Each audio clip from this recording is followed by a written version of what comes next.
Puis l'actualité internationale à présent avec les chars israéliens qui se sont déployés à Rafah. L'offensive terrestre est en cours, les bombardements sont nombreux et l'ONU ne peut plus passer le passage frontière tout proche. Pourtant, le Hamas avait accepté un cessez-le-feu, mais Israël ne valide pas le texte. Cela dit, les négociations se poursuivent en Égypte. Ludovic Delande et Éric Destiné pour les explications.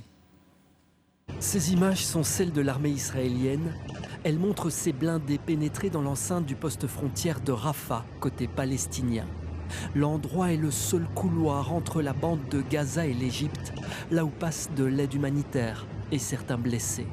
L'armée israélienne affirme avoir pris le contrôle et mené une opération à Rafah, qualifiée de limitée. The purpose of the action in Rafah is to destroy the last 4 battalions of Hamas in Rafah. We cannot leave them there.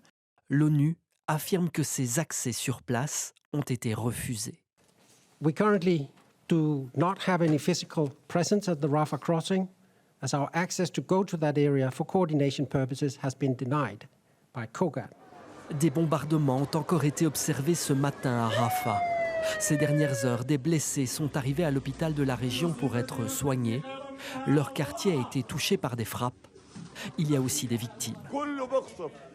Je n'ai jamais vu ça de ma vie. Aujourd'hui, j'ai presque 69 ans et je n'ai jamais vu des bombardements comme ceux-là.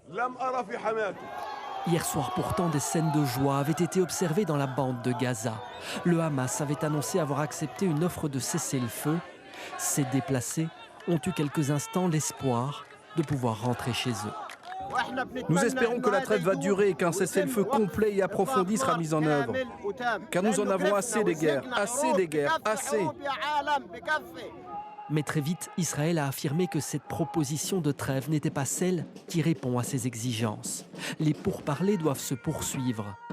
Hier soir, en Israël, des citoyens sont aussi descendus dans la rue pour exiger une trêve.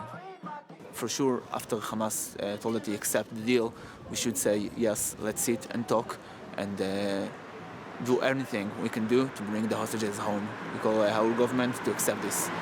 Dans le monde, beaucoup de voix s'élèvent pour exprimer de vives inquiétudes vis-à-vis de cette opération israélienne à Rafah, qui se poursuit ce mardi.